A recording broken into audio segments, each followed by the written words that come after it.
Hello everyone, कैसे हैं आप लोग। उम्मीद करते हैं आप सब अच्छे होंगे। आज की क्लास में हम पढ़ने वाले हैं क्लास 10th एसएसटी का ज्योग्राफी बुक से चैप्टर नंबर 4 एग्रीकल्चर। ठीक है, चलिए स्टार्ट करते हैं। India is an agriculturally important country. India एक ऐसा कंट्री है जहाँ पर एग्रीकल्चर काफ़ी इंपॉर्टेंट रोल प्ले करता है। तो यहाँ पे 4 इंपॉर्टेंस बताया गया है। सबसे पहला, 2/3 of its population is engage in agricultural activity. जितना भी पॉपुलेशन है इंडिया का, उसका 2/3 जो पॉपुलेशन है वो एग्रीकल्चरल एक्टिविटी में काम करता है, मतलब इनका लाइवलीहुड यहाँ से जुड़ा हुआ है। ये पहला इंपॉर्टेंट हुआ। दूसरा, एग्रीकल्चर एक प्राइमरी एक्टिविटी है। अब प्राइमरी एक्टिविटी क्या है, इसको हमने इकोनॉमिक्स वाले चैप्टर में समझ लिया था, चैप्टर 2 में। ठीक है, तो एग्रीकल्चर एक प्राइमरी एक्टिविटी है और ये क्या करता है, produces most of the food that we consume. हम जो भी फूड कंज्यूम करते हैं मैक्सिमम हिस्सा एग्रीकल्चर का ही होता है। ठीक है, ये दूसरा इंपॉर्टेंस हो गया कि ये हमें फूड प्रोवाइड करता है। तीसरा, besides food grains it also produces raw material for various industry. ये इंडस्ट्रीज के लिए रॉ मटेरियल प्रोवाइड करता है। आप क्या बता सकते हैं ऐसे कौन से इंडस्ट्रीज है जो एग्रीकल्चर का प्रोडक्ट यूज करते हैं एज अ रॉ मटेरियल। तो कई सारे इंडस्ट्रीज हैं, जैसे कि ये हो गया cotton textile industry, jute textile industry, sugar industry, T industry, coffee industry, vegetable oil industry. ठीक है, एग्जाम में इसके ऊपर भी क्वेश्चन पूछा जाता है आपसे, डायरेक्टली यही दे देंगे आपको क्वेश्चन, तो आपको ये सब आंसर लिखना पड़ेगा। ठीक है, चलिए, तो अभी तक हमने 3 इंपॉर्टेंस देख लिया है एग्रीकल्चर का कि नंबर 1, 2/3 पॉपुलेशन इस पर डिपेंडेंट है। Number 2, produces most of the food that we consume. Number 3, provides raw material for various industry. अब आते हैं नंबर 4 पे। कुछ एग्रीकल्चर प्रोडक्ट्स ऐसे भी होते हैं जिसको हम एक्सपोर्ट करते हैं, मतलब दूसरे कंट्री में बेचते हैं, इससे हमारा काफी अर्निंग होता है। जैसे कि टी हो गया, कॉफी हो गया, स्पाइसेस हो गया, ये सब हम एक्सपोर्ट करते हैं। ठीक है, तो ये 4 इंपॉर्टेंस आप याद रखिएगा एग्रीकल्चर का। इसके ऊपर एग्जाम में क्वेश्चन बनेगा कि write 4 points to stress the importance of agriculture in India, या फिर इसी को अलग लैंग्वेज में पूछ लेंगे कि agriculture has been the backbone of the Indian economy, explain the statement by giving reasons. तो आपको ये 4 रीजंस देना पड़ेगा। ठीक है, चलिए आगे मूव करते हैं। Types of farming. तो depending on characteristics of physical environment, किसी भी जगह का इन्वायरमेंट कैसा है, ठीक है, मतलब फिजिकल इन्वायरमेंट, जमीन का स्लोप कैसा हो गया, टेम्परेचर, रेनफॉल, ये सब कैसा है। ठीक है, उसके बाद टेक्नोलॉजिकल नो हाउ, किसी भी जगह में टेक्नोलॉजी कितना डेवलप्ड है। और तीसरा, सोशो कल्चरल प्रैक्टिस, समाज में कल्चर कैसा है, सोसाइटी का सोच कैसा है, इन सब चीजों पर डिपेंड होके बहुत सारे टाइप्स के फार्मिंग होते हैं। Farming varies from subsistence to commercial type. तो यहाँ पे 2 टाइप का फार्मिंग बताया गया है, एक होता है सब्सिस्टेंस फार्मिंग और दूसरा होता है कमर्शियल फार्मिंग। सब्सिस्टेंस फार्मिंग का जो प्रोडक्ट होता है उसको सेल्फ कंजम्पशन के लिए यूज किया जाता है, और कमर्शियल फार्मिंग का जो प्रोडक्ट होता है उसको यूज किया जाता है फॉर मार्केट। ठीक है, मार्केट में बेच के प्रॉफिट कमाने के लिए यूज किया जाता है। तो यहाँ पे हमें 3 टाइप ऑफ फार्मिंग पढ़ना है। अभी तो हमने 2 देखा, सब्सिस्टेंस और कमर्शियल। अब सब्सिस्टेंस भी 2 टाइप का होता है, एक होता है प्रिमिटिव सब्सिस्टेंस फार्मिंग जो हमारा अगला टॉपिक है, उसके बाद दूसरा होता है इंटेंसिव सब्सिस्टेंस फार्मिंग। ठीक है, ये 2 टाइप का सब्सिस्टेंस फार्मिंग हो गया, और तीसरा हमें पढ़ना है कमर्शियल फार्मिंग। ठीक है, चलिए एक एक करके सबको पढ़ते हैं। आप सिर्फ इतना याद रखिएगा कि जो सब्सिस्टेंस फार्मिंग है, यहाँ पे जो प्रोड्यूस होता है उसको सेल्फ कंजम्पशन के लिए यूज कर लेते हैं, लेकिन कमर्शियल फार्मिंग में जो प्रोड्यूस होता है उसको सेल करने के लिए यूज करते हैं। ठीक है, चलिए स्टार्ट करते हैं। Primitive subsistence farming. Primitive subsistence agriculture is practised on small patches of land. ये हो गया इसका पहला फीचर, ये छोटे जमीन पर प्रैक्टिस किया जाता है। और यहाँ पे प्रिमिटिव टूल्स, पुराने जमाने के जो बेसिक औजार है उसको यूज किया जाता है, जैसे कि हो गया, दाव, डिगिंग स्टिक्स, फैमिली या फिर कम्युनिटी लेबर, यही लोग मिलकर काम कर लेते हैं। यहाँ पे काफी बेसिक एग्रीकल्चर है ये। ठीक है, फिर this type of farming depends upon monsoon, बारिश पे डिपेंडेंट होता है, कोई इरिगेशन फैसिलिटी नहीं होता है यहाँ पे। Natural fertility of soil, soil का जो नेचुरल फर्टिलिटी है उसी को यूज किया जाता है, अलग से फर्टिलाइजर, पेस्टिसाइड्स ये सब यूज नहीं किया जाता है। And suitability of other environmental condition to the crops grown, और इन्वायरमेंटल कंडीशन भी देखा जाता है कि इस इन्वायरमेंट में कौन सा क्रॉप ग्रो करेगा, वही देख के वो क्रॉप ग्रो किया जाता है।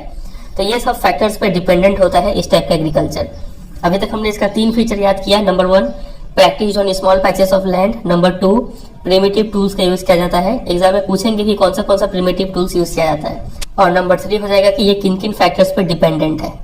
चलिए, ये प्रिमिटिव सब्सिस्टेंस फार्मिंग को एक और नाम से जानते हैं जिसको बोलते हैं स्लैश एंड बर्न एग्रीकल्चर। आपने छोटे क्लास में भी पढ़ा होगा। इसमें क्या होता है कि farmers clear a patch of land, एक जमीन को क्लियर करते हैं, ठीक है, जो भी जंगल घास फूस है उसको काटते हैं और फिर उसको वहां पे जला देते हैं। जलाने के बाद जो ऐश या फिर राख निकलता है वही वो फर्टिलाइजर की तरह काम करता है।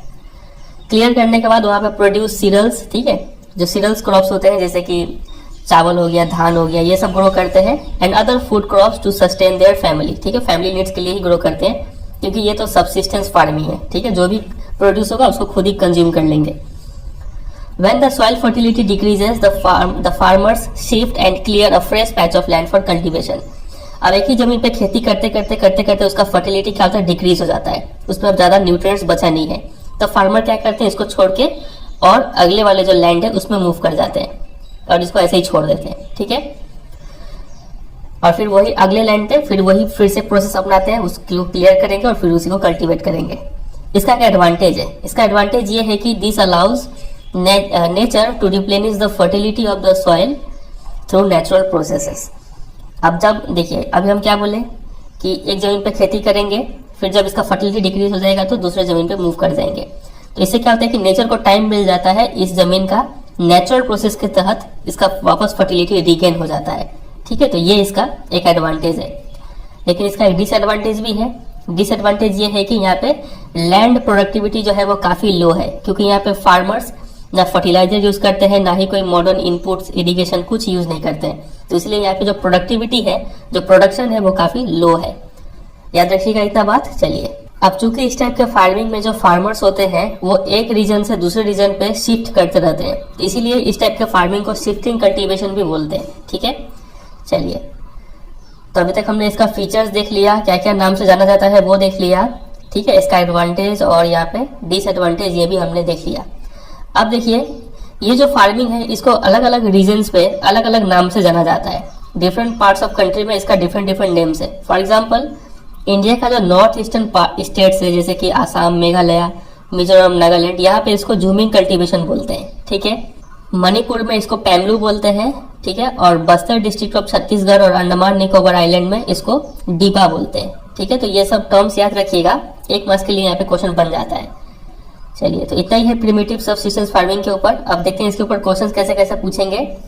सबसे पहला क्वेश्चन तो आपसे पूछेंगे कि right main characteristics of primitive subsistence farming, तो आप लिख ही देंगे, जो अंडरलाइन किया हुआ है उसको पॉइंट्स में लिख देना है, ठीक है। फिर अगला क्वेश्चन पूछेंगे कि by what other name is slash and burn agriculture known, तो इसका दूसरा नाम क्या है, तो आप प्रिमिटिव सबसिस्टेंस फार्मिंग भी लिख सकते हैं या फिर शिफ्टिंग कल्टीवेशन लिख सकते हैं, ठीक है। आगे मूव करते हैं। आगे आपसे क्वेश्चन पूछेंगे कि why do farming practices vary in different regions, अलग अलग रीजन्स पे अलग अलग टाइप का फार्मिंग क्यों किया जाता है, तो आपको लिखना होगा depending on characteristics of physical environment, technological know how और सोशो कल्चरल प्रैक्टिस। ये तीन चीज पे डिपेंड होकर अलग अलग रीजन्स पे अलग अलग फार्मिंग प्रैक्टिस किया जाता है, ठीक है। तो इतना ही बात आप ध्यान रखिएगा प्रिमिटिव सबसिस्टेंस फार्मिंग से। आगे मूव करते हैं हम लोग इंटेंसिव सबसिस्टेंस फार्मिंग पे। ये भी सबसिस्टेंसी फार्मिंग है, यहाँ पे भी जो प्रोडक्शन होगा, जो प्रोड्यूस मिलेगा, उसको सेल्फ कंजम्पशन के लिए यूज करेंगे, लेकिन यहाँ पे डिफरेंस ये है कि ये इंटेंसिव है और वो क्या था, प्रिमिटिव। प्रिमिटिव वर्ड का मतलब होता है ओल्ड, ठीक है, बेसिक, और इंटेंसिव मतलब काफी जोरों शोरों से करना कोई काम को। This type of farming is practised in areas of high population pressure on land. सबसे पहला तो ये कहाँ पे प्रैक्टिस किया जाता है, ऐसे एरियाज में प्रैक्टिस किया जाता है जहाँ पे जो पॉपुलेशन प्रेशर है वो काफी हाई होता है। जैसे कि पॉपुलेशन बहुत ज्यादा है लेकिन लैंड छोटा सा है, ठीक है, तो ये लैंड पे अच्छे से ग्रो करके इतना प्रोड्यूस कर लेना है कि ये सभी पॉपुलेशन को फीड कर पाए, ठीक है। तो इस सब पॉपुलेशन का जो प्रेशर होता है वो लैंड पे होता है।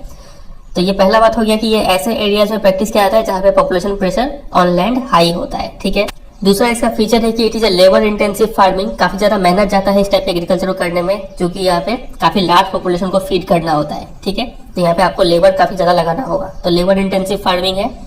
तीसरा इसका फीचर में बात करें तो high doses of biochemical inputs and irrigation are used for obtaining higher production. यहाँ पे काफी ज्यादा बायोकेमिकल इनपुट्स, फर्टिलाइजर्स, ये सब यूज किया जाता है।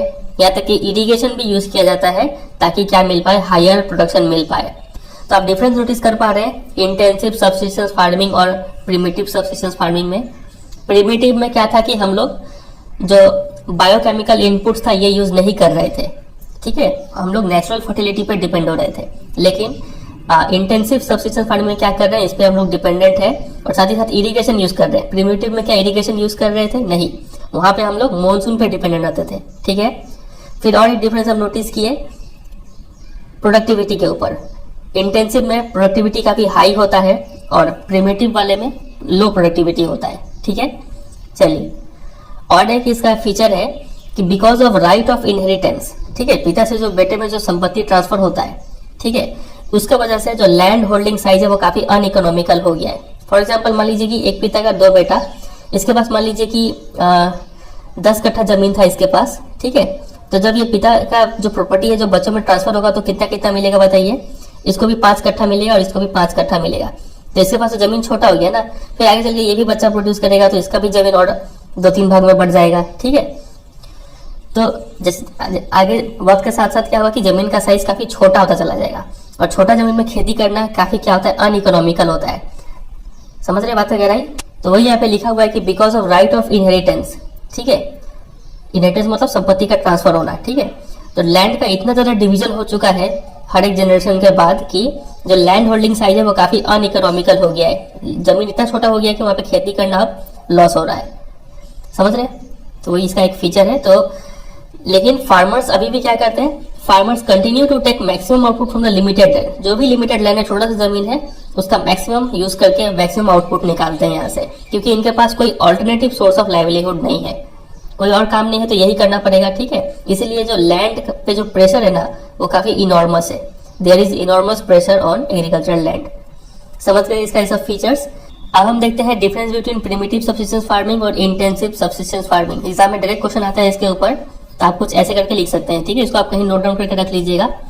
पहला डिफरेंस होगा कि it is practised on small patches of land primitive वाले में, और इंटेंसिव वाले में क्या होता है कि ये ऐसे लैंड पे प्रैक्टिस किया जाता है जहाँ पे पॉपुलेशन प्रेशर काफी हाई होता है। दूसरा वाला में यहाँ पे लिखेंगे कि यहाँ पे प्रिमिटिव टूल्स जैसे कि हो, दाव, डिगिंग स्टिक्स, फैमिली या फिर कम्युनिटी लेवल को यूज किया जाता है। और उसमें दूसरे वाले में लिखेंगे कि वहाँ पे मॉडर्न इनपुट्स जैसे कि HYB सीड्स हो गया, biochemical inputs, chemical fertilisers, insecticides, ये सब चीज को यूज किया जाता है। यहाँ पे एक और पॉइंट ऐड कर सकते थे, चलिए आगे हमने लिखा ही है। तीसरा पहले पढ़ते हैं, प्रेशर ऑन लैंड यहाँ पे लो होता है और वहाँ पे प्रेशर ऑन लैंड हाई होता है। फोर्थ में लिख सकते हैं कि लैंड प्रोडक्टिविटी यहाँ पे लो है और वहाँ पे लैंड प्रोडक्टिविटी हाई है। और पांचवा यहाँ पे लिखेंगे कि it depends on rainfall and natural fertility of soil, और उसमें लिखेंगे कि यहाँ पे means of irrigation like tubewells, canals are used. तो ये 5 पॉइंट का डिफरेंस आप तैयार कर लीजिएगा, काफी इंपॉर्टेंट है। अब आते हैं कमर्शियल फार्मिंग पे। कमर्शियल फार्मिंग ऐसा फार्मिंग होता है जहाँ पे क्रॉप्स ग्रो किए जाते हैं for the purpose of sale. बेचने के लिए अगर क्रॉप्स ग्रो किया जा रहा है तो वो फार्मिंग कमर्शियल फार्मिंग कहलाएगा। ठीक है, चलिए इसके कुछ कैरेक्टरिस्टिक्स को देखते हैं। तो पहला कैरेक्टरिस्टिक्स ये है कि यहाँ पे high use of higher doses of modern inputs जैसे कि HYB सीड्स हो गया, केमिकल फर्टिलाइजर्स, इंसेक्टिसाइड्स, पेस्टिसाइड्स, इन सब चीजों का यूज किया जाता है टू ऑब्टेन हायर प्रोडक्टिविटी, और यहाँ पे प्रोडक्टिविटी भी काफी हाई होता है। तो ये 2 फीचर हो गया। ठीक है, मॉडर्न एंड साइंटिफिक मेथड भी यूज किया जाता है यहाँ पे कल्टीवेशन करने के लिए। इसके बाद क्या लिखा हुआ है, degree of commercialisation of agriculture varies from one region to another. अब जो क्रॉप्स ग्रो कर रहे हैं वो क्रॉप्स कितना बेचेंगे और कितना खुद के पास रखेंगे, ये एक रीजन से दूसरे रीजन में वेरी करता है। फॉर एग्जाम्पल राइस जो है वो ये कमर्शियल क्रॉप है हरियाणा में, मतलब यहाँ पे मैक्सिमम पार्ट जो राइस का होता है उसको बेच देते हैं ग्रो करने के बाद, और पंजाब में भी। ठीक है, but in Odisha it is a subsistence crop, लेकिन ओडिशा में राइस जो ग्रो किया जाता है वो मैक्सिमम खुद ही कंज्यूम कर लिया जाता है। समझे? तो अगर आपसे कोई कमर्शियल फार्मिंग और प्रिमिटिव सबसिस्टेंस फार्मिंग में डिफरेंस पूछे तो आप डिफरेंस क्या बता सकते हैं? आप लिखेंगे कि प्रिमिटिव सबसिस्टेंस फार्मिंग जो है यहाँ पे जो प्रोड्यूस किया जाता है वो फॉर सेल्फ कंजम्पशन के लिए किया जाता है, लेकिन कमर्शियल फार्मिंग में जो प्रोड्यूस किया जाता है वो for the purpose of sale करने के लिए किया जाता है। ठीक है, दूसरा पॉइंट आप लिखेंगे कि वहाँ पे प्रिमिटिव टूल्स यूज किया जाता है जैसे कि हो गया, दाव हो गया, स्टिक्स हो गया, डिगिंग स्टिक्स, वो सब यूज किया जाता है।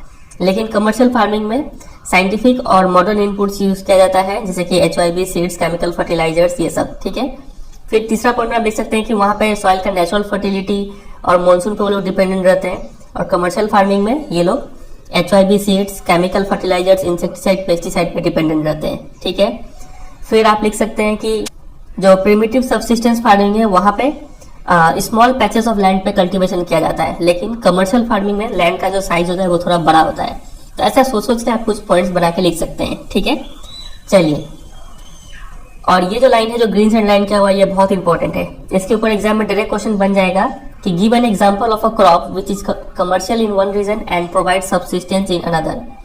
तो आपको क्या लिखना होगा, राइस लिखना होगा। ये पूरा लाइन लिखना है, rice is a commercial crop in Haryana and Punjab but in Odisha it is a subsistence crop. समझे कि नहीं समझे? चलिए, अब कमर्शियल फार्मिंग का ही एक और टाइप है जिसको बोलते हैं प्लांटेशन फार्मिंग। इसको देखते हैं ये क्या होता है। Plantation is also a type of commercial farming. सबसे पहला बात तो ये याद रखिए, ठीक है। मतलब जो भी कमर्शियल फार्मिंग के जो कैरेक्टरिस्टिक्स है वो सब प्लांटेशन के भी कैरेक्टरिस्टिक्स होंगे। यहाँ पे जो भी क्रॉप्स किए जाते हैं वो फॉर द मार्केट के लिए ग्रो किए जाते हैं, ठीक है।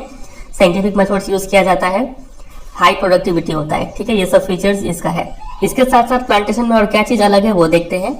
In this type of farming a single crop is grown on a large area. ये हो गया इसका डेफिनेशन। एग्जाम में डेफिनेशन पूछ लेते हैं प्लांटेशन फार्मिंग का। तो ये एक ऐसा फार्मिंग होता है जहां पे एक सिंगल क्रॉप, एक ही क्रॉप को ग्रो किया जाता है और काफी बड़े एरिया में, ठीक है। The plantation has an interface of agriculture and industry. Plantation agriculture ऐसा है ना कि ये मतलब एग्रीकल्चर और इंडस्ट्री दोनों को कनेक्ट करवाता है, ठीक है। फिर आगे लिखा हुआ है कि plantations cover large tracts of land using capital intensive input with the help of migrant labourers. Plantation में क्या क्या चीज का यूज किया जाता है देखिए। सबसे पहला तो लार्ज ट्रैक्ट ऑफ लैंड होता है, कैपिटल इंटेंसिव इनपुट्स होता है, ठीक है। साइंटिफिक मेथड्स को यूज किया जाता है और with the help of migrant labourers. यहाँ पे जो काम करते हैं वो कहीं और से वर्कर्स आए हुए होते हैं, ठीक है। इनको माइग्रेंट लेबरर्स बोलते हैं। इसका एक और फीचर है कि all the produce is used as raw material in respective industry. Plantation, मान लीजिए चाय का प्लांटेशन है तो जो भी चाय का पत्ता निकलता है उसको रेस्पेक्टिव इंडस्ट्री में भेज दिया जाता है, ठीक है। इसका जो भी प्रोडक्ट होता है वो रॉ मटेरियल होता है उसके इंडस्ट्रीज के लिए। और इसको इंटरफेस भी बोला जाता है। एज ए इंटरफेस ये काम करता है बिटवीन एग्रीकल्चर एंड इंडस्ट्री, ठीक है। चलिए, तो एग्जाम्पल अब पढ़ लेते हैं। In India tea, coffee, rubber, sugar cane, banana etcetera important plantation crops है, ये वेरी इंपॉर्टेंट। फिर tea in Assam and north Bengal, फिर कॉफी इन कर्नाटका, ये सब कुछ इंपॉर्टेंट प्लांटेशन क्रॉप्स हो गए इन सब स्टेट्स के। बहुत इंपॉर्टेंट है, याद रखिएगा। आसाम और नॉर्थ बंगाल का चाय बहुत फेमस है और कर्नाटका का कॉफी बहुत फेमस है। आगे देखते हैं। चूंकि यहाँ पे जो प्रोडक्शन किया जाता है वो मेनली फॉर द मार्केट के लिए किया जाता है, सेल करने के लिए ग्रो किया जाता है, तो इसीलिए इसको क्या चाहिए होता है, a well developed network of transport and communication connecting the plantation areas, processing industries and the market plays an important role in the development of plantation. काफी अच्छा ट्रांसपोर्ट फैसिलिटी हो, कम्युनिकेशन फैसिलिटी हो, ताकि जो प्लांटेशन एरिया है और जो industries है और जो मार्केट है ये तीनों आपस में कनेक्टेड रहे, ठीक है। ये इंपॉर्टेंट रोल प्ले करता है प्लांटेशन का डेवलपमेंट में। तो ये सब कुछ फीचर्स है प्लांटेशन एग्रीकल्चर का, इसको आप याद रखिएगा। क्वेश्चन तो हर लाइन से ही बन सकता है, तो ज्यादा क्वेश्चन नहीं लिखवाते, जितना अंडरलाइन किया हुआ आप इसको प्रिपेयर करते चलिए। तो ये हो गया, हमने टाइप्स ऑफ फार्मिंग देख लिया।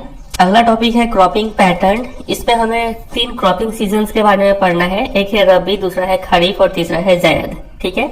आगे ऊपर में यही सब लिखा हुआ है कि इंडिया में काफी ज्यादा फिजिकल डाइवर्सिटी है, ठीक है, और इस वजह से different variety of crops grow किए जाते हैं। तो मेन हमें इस टॉपिक में यही पढ़ना है कि 3 क्रॉपिंग सीजन है, रबी, खरीफ, जायद। अब तीनों को डिटेल में देखते हैं। रबी क्रॉप्स वो क्रॉप्स होते हैं जिनको विंटर में सोन किया जाता है, विंटर में बोया जाता है, फ्रॉम अक्टूबर टू दिसंबर। ये सब मंथ आपको याद करना है, वेरी इंपॉर्टेंट है, ठीक है। तो अक्टूबर से दिसंबर तक हम लोग इसको बोते हैं and harvest in summer from April to June. और इसका जो कटाई होता है वो समर में होता है, गर्मी के टाइम में, अप्रैल से जून के महीने तक। ये 2 बात आप याद रखिएगा इसके बारे में, ठीक है, कि सब कब सोइंग होता है और कब हार्वेस्टिंग होता है। कौन से इंपॉर्टेंट रबी क्रॉप्स है, तो वो हो गए wheat, barley, peas, gram and mustard. Very very very important. आगे चल के हम आपसे पूछेंगे, अभी हम लोग सबको पढ़ेंगे, ठीक है, वीट के बारे में पढ़ेंगे, मस्टर्ड के बारे में पढ़ेंगे, तब हम आपसे पूछेंगे कि ये कौन से क्रॉप है, तो आप याद रखिएगा ये सब रबी क्रॉप है, ठीक है। फिर ये कहाँ मेनली ग्रो किए जाते हैं, तो सारा स्टेट का नाम नहीं याद रखना है, आप सिर्फ याद कर लीजिए कि जो कंट्री का नॉर्थ और नॉर्थ वेस्टर्न पार्ट है ना, यहाँ पे ग्रो किया जाता है। अब ये नॉर्थ और नॉर्थ वेस्टर्न पार्ट कौन से आते हैं, अगर हम मैप में देखें तो नॉर्दर्न पार्ट तो आपको इजीली समझ में आता होगा कि ये होता है नॉर्दर्न पार्ट, और नॉर्थ वेस्टर्न पार्ट ये वाला हिस्सा जो हो गया, यहाँ पे मेनली रबी क्रॉप्स ग्रो किया जाता है, ठीक है। उसी तरीके से कोई नॉर्थ और नॉर्थ ईस्टर्न पार्ट अगर बोल रहा है तो ये हिस्सा तो हो ही गया नॉर्थ वाला, और नॉर्थ ईस्टर्न हिस्सा ये सब, ठीक है। यहाँ पे नॉर्थ और नॉर्थ ईस्टर्न बोलेंगे। चलिए, तो रबी क्रॉप्स मेनली नॉर्थ और नॉर्थ वेस्टर्न में ग्रो किया जाता है। इसमें जम्मू कश्मीर, पंजाब, हरियाणा, हिमाचल प्रदेश, उत्तराखंड ये सब आते हैं, उत्तर प्रदेश भी आता है। यहाँ पे एक इंपॉर्टेंट फैक्टर है बारिश, ठीक है। तो अवेलेबिलिटी ऑफ प्रेसिपिटेशन, प्रेसिपिटेशन मतलब बारिश ही होता है, ठीक है, during winter month due to western temperate cyclones help in the success of this crop. ये क्रॉप मेनली इसलिए ग्रो कर जाते हैं क्योंकि वेस्टर्न टेम्परेट साइक्लोन्स का वजह से कुछ बारिश हो जाता है विंटर के महीनों में भी, ठीक है। तो ये एक फैक्टर है इसको ग्रो होने के लिए। However, the success of the Green Revolution in Punjab, Haryana, Western Uttar Pradesh and parts of Rajasthan has also been an important factor in the growth of the above mentioned rabi crops. तो ये आपको पता है कि green revolution यही सब reason में start किया गया था, पंजाब, हरियाणा, ठीक है, वेस्टर्न उत्तर प्रदेश। तो यहाँ पे ग्रीन रिवोल्यूशन काफी सक्सेस हुआ था, और सक्सेस का कारण क्या था कि यहाँ पे इरिगेशन, HYB सीड्स, ठीक है, और इंसेक्टिसाइड, पेस्टिसाइड ये सब यूज किया गया था। तो ये सब एक इंपॉर्टेंट फैक्टर है इन रबी क्रॉप्स को ग्रो करने के लिए भी, ठीक है। यही वो रीजन है कि क्यों हम लोग ये बाकी सब रबी क्रॉप्स भी यहाँ पे हम ग्रो कर पाते हैं। समझे कि नहीं समझे? तो यहाँ से आपको सिर्फ ये याद करना है कि कब सो किया जाता है, कब हार्वेस्ट किया जाता है, कौन सा इंपॉर्टेंट क्रॉप्स है और किस फैक्टर का वजह से यहाँ पे इतना अच्छा सारा क्रॉप्स ग्रो करता है, ठीक है। तो because of precipitation, western temperate cyclone का वजह से, ठीक है। अब हम लोग आते हैं खरीफ क्रॉप्स पे, देखते हैं ये कब सो और कब हार्वेस्ट किया जाता है। Kharif crops are grown with the onset of monsoon in different parts of the country. तो जैसे ही बारिश स्टार्ट होता है तो वैसे ही इसको ग्रो मतलब सो कर दिया जाता है ये क्रॉप्स को, ठीक है। और इसको देखिए हार्वेस्ट कब करेंगे, एंड दीज आर हार्वेस्टेड इन सितंबर अक्टूबर। सितंबर अक्टूबर में इसको काट लिया जाता है। इंपॉर्टेंट क्रॉप्स हो गए पैडी, ठीक है, जो चावल हो गया, मेज, ज्वार, बाजरा, रागी, तूर, अरहर, ठीक है, मूंग, उड़द, cotton, jute, groundnut and soybean. ये सब कुछ इंपॉर्टेंट खरीफ क्रॉप्स हो गए। ये और भी इंपॉर्टेंट है, याद रखिएगा, ठीक है। राइस है, मेज, मकई जो है, ज्वार, बाजरा, रागी जिसको मिलेट बोलते हैं, ये वर्ड को याद रखिएगा। ज्वार, बाजरा, रागी तीनों को मिला के क्या बोलते हैं, मिलेट बोलते हैं। ये तीनों हो गए। और तूर जो दाल हो गया, और मूंग दाल, उड़द दाल, कॉटन, जूट, ठीक है, ये सब क्या है, इंपॉर्टेंट खरीफ क्रॉप्स है। और ये सब कहाँ कहाँ ग्रो किया जाता है, तो ये कंट्री का जो नॉर्थ और नॉर्थ ईस्टर्न पार्ट, ये कहाँ था, नॉर्थ और नॉर्थ वेस्टर्न पार्ट था ना यहाँ पे। लेकिन खरीफ क्रॉप में क्या है, नॉर्थ और नॉर्थ ईस्टर्न पार्ट, जिसमें आता है आसाम, वेस्ट बंगाल, आसाम, फिर उड़ीसा, आंध्र प्रदेश, और साउदर्न पार्ट्स में केरला, तमिलनाडु, महाराष्ट्र, ये सब जो रीजन है यहाँ पे खरीफ क्रॉप्स ग्रो किए जाते हैं, ठीक है। फिर in states like Assam, West Bengal and Odisha 3 crops of paddy are grown in a year. These are aus, aman and बोरो। ये 3 स्टेट ऐसे हैं, आसाम हो गया, वेस्ट बंगाल हो गया और ओडिशा हो गया। ये 3 स्टेट ऐसे हैं जहाँ पे जो चावल है उसके 3 क्रॉप्स ग्रो किए जाते हैं। इन तीनों का नाम है ओस, अमन, बोरो। तीनों का नाम याद रखिएगा, बहुत इंपॉर्टेंट। इसके ऊपर एग्जाम में क्वेश्चन बन जाएगा कि name 3 states which raise 3 paddy crops in a year, name this crops. State का नाम भी बताइए, क्रॉप का नाम भी बताइए। तो आसाम, वेस्ट बंगाल, ओडिशा, और क्रॉप्स का नाम हो जाएगा ओस, अमन, बोरो, ठीक है। तो इतना ही बात आपको खरीफ के रिगार्डिंग याद रखना है। अब आते हैं जैद सीजन पे। तो खरीफ और रबी सीजन के बीच में एक शॉर्ट सीजन आता है समर के टाइम में, जिसको जैद सीजन बोलते हैं। तो इतना ही बात आपको याद रखना है कि जैद सीजन जो है वो रबी और खरीफ के बीच में आता है ड्यूरिंग द समर, ठीक है। और इम्पोर्टेंट जैद क्रॉप्स कौन से हो गए, ये रहा, watermelon, musk melon, cucumber, vegetables, fodder crops. आपको पता होगा कि अप्रैल के टाइम में जो तरबूजा है वो काफी बिकता है मार्केट में, तो ये एक जायद क्रॉप है, ठीक है। तरबूजा हो गया और कोमरा हो गया, पता नहीं कोमरा समझते हैं कि नहीं आप लोग, मस्क मेलन, ठीक है। और फिर हो गया ये सब क्यूकम्बर, वेजिटेबल्स, ठीक है, ये सब आए जायद क्रॉप्स। फिर और एक और क्रॉप है जिसको बोलते हैं sugar cane. Sugar cane takes almost a year to grow. Sugar cane एक खरीफ क्रॉप है और ये 1 साल लग जाता है इसको ग्रो करने में, ठीक है। तो इतना ही चीज आपको यहाँ से जो अंडरलाइन किया है तब प्रिपेयर कर लीजिएगा तो काफी होगा, ठीक है।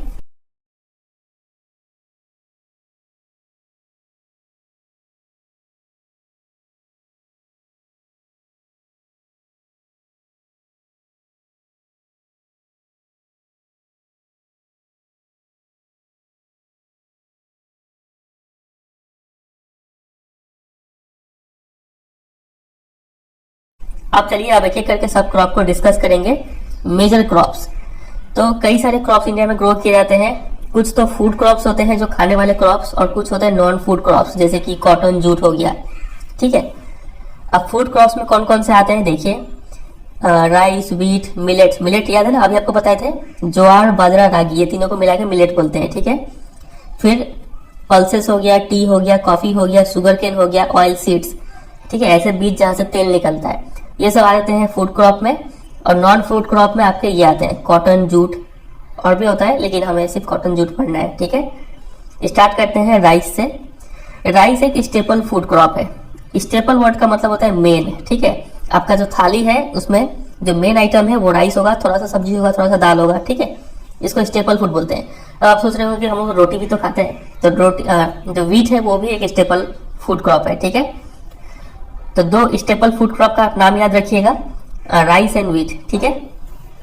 चलिए, तो it is the staple food crop of a majority of people in India. Majority लोग इसी को स्टेपल फूड मानते हैं। Our country is the second largest producer of rice in the world after China. ये जो लाइन है, ये line आपको बहुत बार देखने को मिलेगा चैप्टर में, ठीक है, कि इंडिया सेकंड लार्जेस्ट प्रोड्यूसर है और चाइना फर्स्ट, मतलब लार्जेस्ट प्रोड्यूसर है, ठीक है। इस बात को याद रखिएगा राइस का।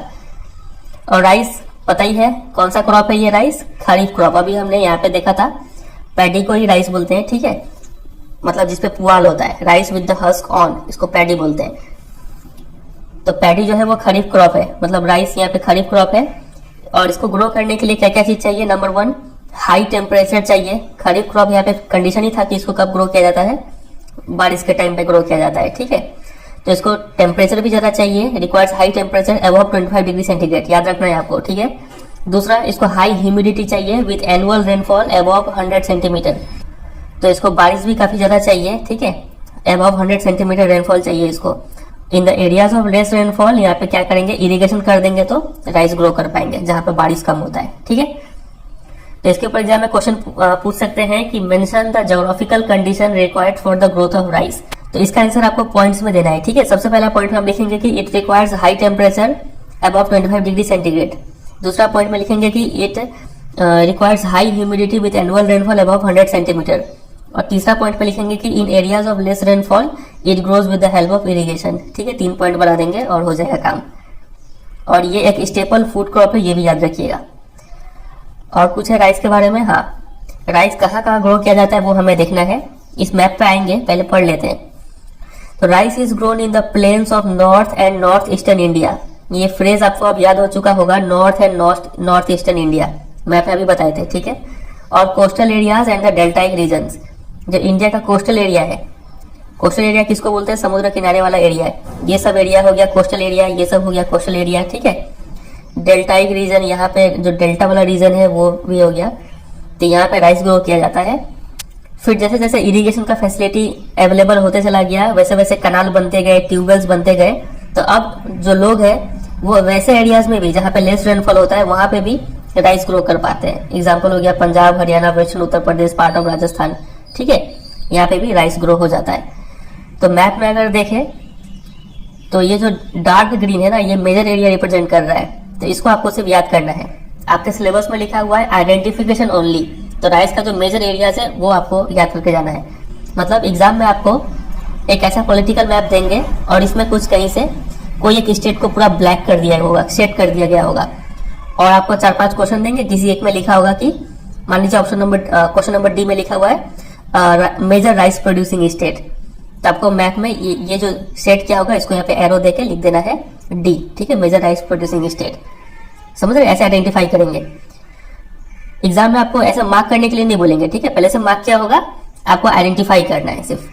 चलिए, और वो भी सिर्फ मेजर एरिया, ठीक है, माइनर एरिया नहीं आएगा एग्जाम में। तो ये आप तैयार कर लीजिएगा। अब आगे हम लोग मूव करते हैं व्हीट पे। तो व्हीट भी क्या है, अभी हमको बताए थे, ये भी एक मेन फूड क्रॉप है और ये भी एक स्टेपल फूड क्रॉप है, ठीक है, मतलब थाली में मेन आइटम होता है ये।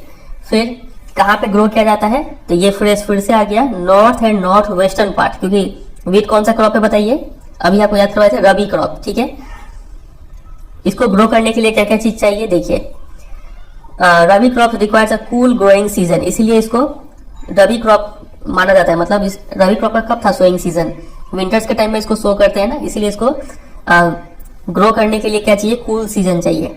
और देखिए, and a bright sunshine at the time of ripening, और जब ये पक रहा हो तो उसको तब ब्राइट सनशाइन चाहिए। और हार्वेस्ट तो इसको पता है समर के टाइम पे किया जाता है रबी क्रॉप्स को, ठीक है। ये हो गया पहला कंडीशन क्या था देखिए, रिक्वायर्स कूल ग्रोइंग सीजन। दूसरा होगा requires bright sunshine at the time of ripening.